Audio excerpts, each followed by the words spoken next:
Hi everyone, my name is Tymon Smektawa and I'm the lead game designer of Dying Light 2. Welcome to our AMA.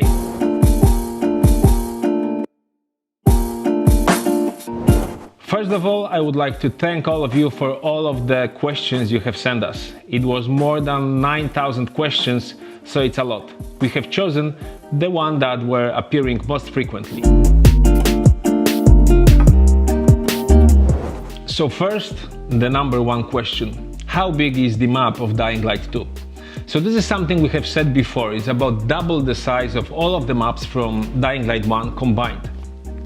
If you have played the first game, I think it will be easy for you to imagine how big the map will be. You just take the slums, you take the old town, you combine them and you double the number, and that's roughly the size of the game space in Dying Light 2. If you want to know the number, it's more than 6 square kilometers big, almost 7 square kilometers. But that's a simple answer which doesn't take into account the verticality of the world. So just imagine there are hundreds of buildings and each one of them has at least a couple of floors. There are even skyscrapers, there are roofs, bridges, all of that stuff. So you can imagine how big the actual space you'll be playing in is. Oh, that's a good one. What is that zombie with branches on its back? Volatiles already gave me mini heart attacks. I'm worried I will lose my life now. I'm worried as well because the volatiles in Dying Light 2 are even more scary. So the fingers crossed for you. And answering your question, the guy with the branches, he's actually a new type of infected in our game. And I don't want to spoil too much because we are preparing a huge drop of information about our infected that's coming, but what I can tell you right now is that he's definitely not a nice guy, and he will also give you quite a lot of those mini heart attacks. The interesting thing about this guy is that you can actually make him happen, make him appear in your game. So the fact that he appears in your world is just one of the consequences that you can have when you make specific decisions. So if he really is that scary for you, just try to make good decisions and maybe he will not haunt your dreams. Is there just going to be zombies at night, or will we see some wandering around on rooftops? That's a very good question because it touches on the most important rule of the world of Dying Light 2, which is the day is for humans, but the night is for the infected. What that means is that during the day, the infected hide inside buildings, inside dark places where they can avoid sun rays or UV lights. So yes, there are less of them on the streets during the day, but it doesn't mean you won't encounter them.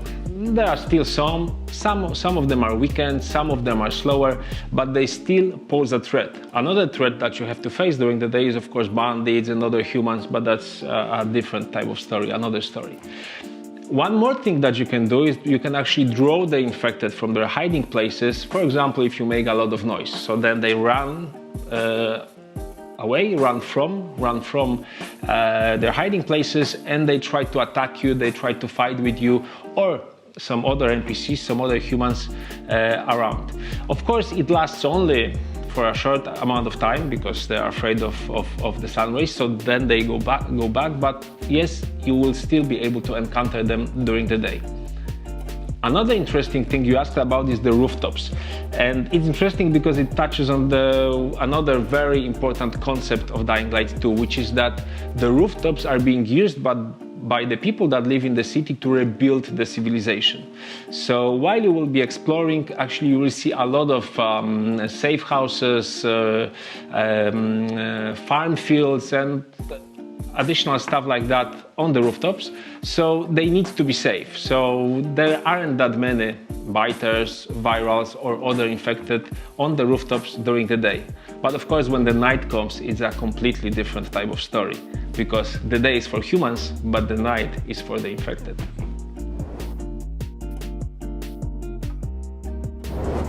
Okay, but what about the guns? Yes, guns. Another question that came up very often. So this is something we have also been telling you guys already. So there are no firearms in the world of Dying Light 2. Why? Because it's a world where the civilization is destroyed, is gone. So actually no one is able to create like professional firearms. There will be ranged weapons, bows, and something extra, which fit more the modern Dark Ages idea, the modern Dark Ages concept. Having said that, there's actually one option you can choose to use something similar to a firearm, and this is a handmade shotgun. A very nice tool we have introduced for you to craft with the stuff you can find during exploration. When you craft it, when you create it, you can start using it using your left hand. So you can have a shotgun in your left hand and a machete or a sword or a hammer in your second one. And it really allows you to combine those two tools in combat encounters. A very powerful combination. But the thing is that the shotgun, because it's handmade, it doesn't last long. So it can get destroyed very easily. So it's up to you when you decide to use that powerful piece of weapon.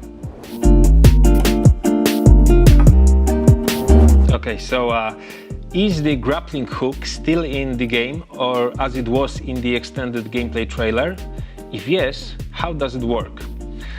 So of course it is still in the game, and we have really put a lot of effort into making it a completely new tool, a tool that's better than the one that you got used to in Dying Light 1. So I think the most important thing for us was to make the grappling hook as real, as natural, as physical as possible. So it works differently now. You will not be able to fly through the whole map in 1 minute, as in the first game.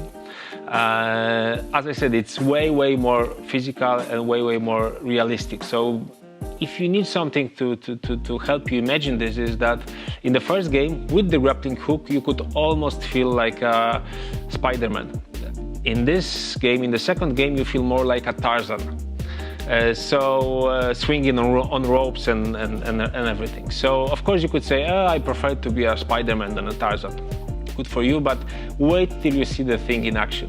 It's really immersive, and it has a lot of uses, not only in traversal, not only in parkour, but also in combat. So trust us, we know what we're doing, and you will enjoy the new grappling hook a lot.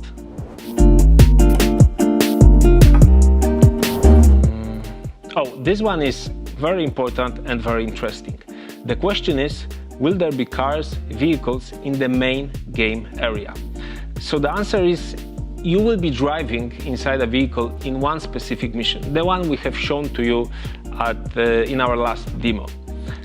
We didn't want to spend more time on it because we feel all of our other traversal methods are way more interesting. So of course you have parkour, and with our natural movement system and the improvements we have made in the second game, you can really travel through the city with great ease, overcoming any obstacles, doing those huge jumps. So it's really very exciting. And on top of that, we also added the grappling hook, the paraglider, and some additional stuff we'll be talking about in the future. So we wanted to stick to that because this is the DNA of Dying Light. This is what makes our game unique.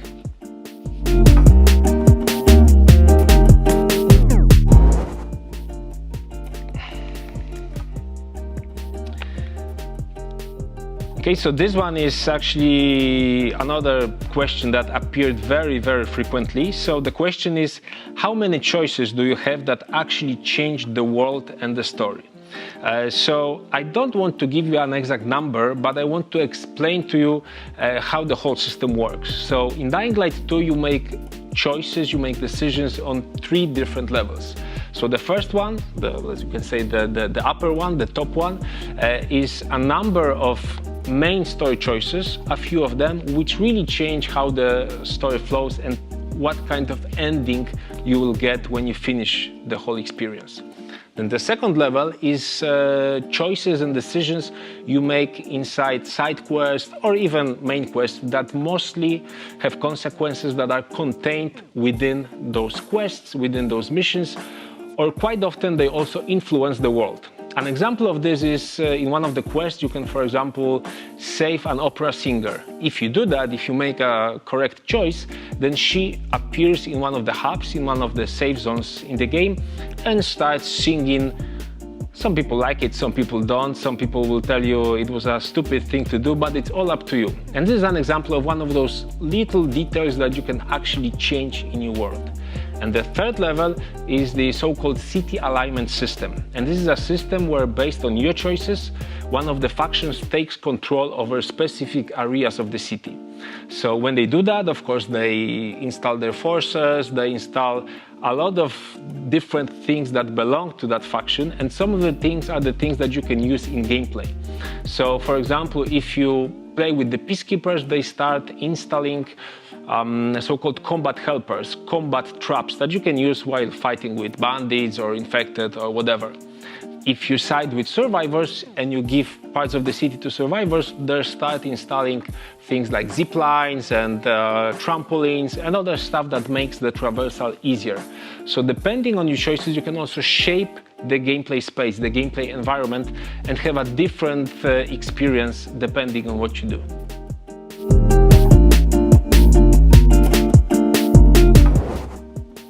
The next one is, how diverse are regions in Dying Light 2? Will we see fields and plains, suburbs, or any additional locations? So as you know, the game takes place inside a city, and it's a huge city, so as all of the huge cities out there in the world, it's actually quite diverse.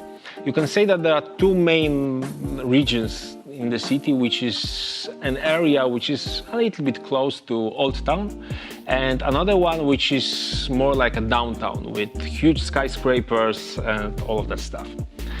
Within those regions, there are 7 zones where you can make decisions and assign those zones to different factions. So, for example, if you side with survivors, you will start seeing things like fields or bakeries or other small communities that are rebuilding themselves around various city locations. And if you side with peacekeepers, you will start seeing more of our military stuff like outposts, barricades, things like that. So depending on your choices and how you assign each of the zones, you can end up with a completely different looking type of city.